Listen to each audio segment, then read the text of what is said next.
Do you want results next time you go trout fishing? Get yourself a set of trigger spoons and put a limit on the stringer.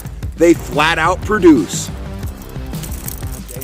I want to talk about spoon rigging, and I don't care if you're rigging a Trigger Spoon Junior, a needle fish, a Castmaster, a cripple lure, or a crocodile, whatever it is. I rig them all the same. I thought I'd go over that, but before I get into the actual rigging here, I wanted to say that, you know, about 80% of the time, I run my spoons naked. Guys always ask me, do you run them with a Dodger? Yeah, sometimes I do, but about 80% of the time, I'm just trying to imitate a stray minnow, you know, going through the water column. The trout, you know, they're so aware of their surroundings. They can dial in on that, you know, the impulses, the flash, the vibration of that spoon.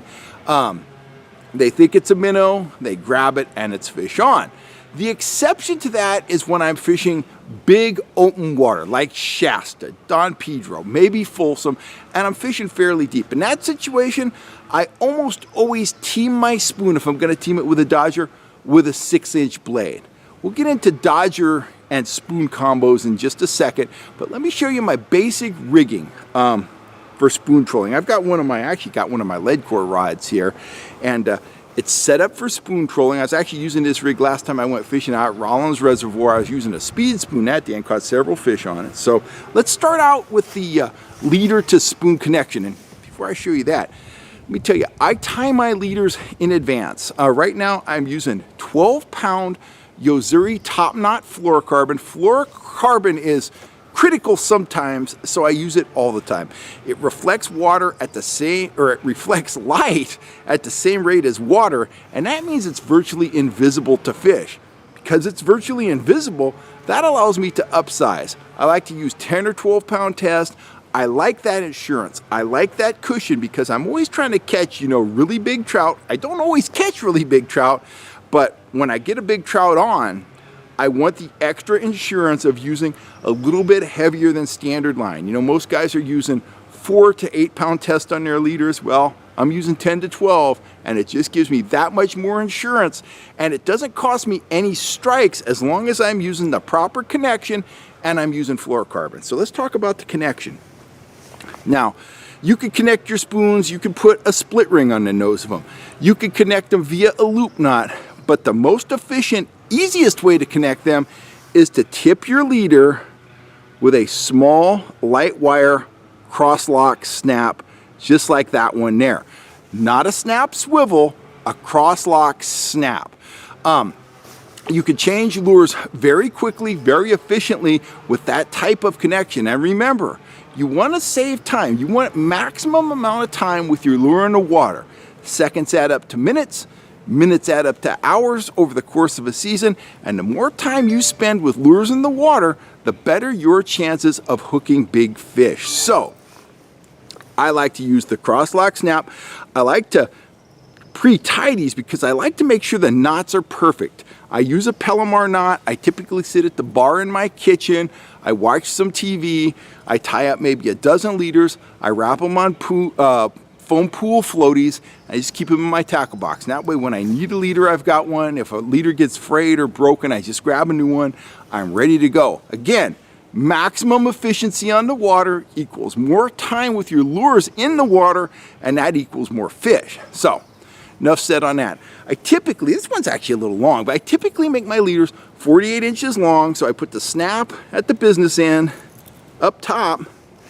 I just use a surgeon's loop, just a kind of a double the line over, do a double granny knot, draw it down. I make it fairly big, just so I can see it. I'm old and blind. And then my connection to the rod, this is important. This is the line. Thought I was hooked on my shoe there for a second. This is the line coming from my rod. I put it through a bead. Everybody always asks me, what's the bead for? Two things. To some extent, if there's weeds in the water, the weeds will collect right there and they won't slide down and foul the lure. But really what that's for is during low light conditions, it allows me to see that connection very easily, so I don't roll this, or I don't reel this trolling snap into the eye of the rod. One, you don't want to damage the eye of the rod, and you certainly don't want to reel that in there if you got a big fish on and then have him take off and have it bind up in there and, you know, basically defeats the drag on your reel and your line's going to snap. So that's what that bead is for. It just kind of collects some weeds, but mostly it's just a visual indicator of where that snap and trolling swivel is. This is a multiple joint P-line trolling swivel, and these they don't come with the cross lock on them. I've got kind of a medium-sized cross lock snap on the end of that swivel, and that's it. I snap my leader in right there. It's important whenever you're out trolling to use a trolling swivel.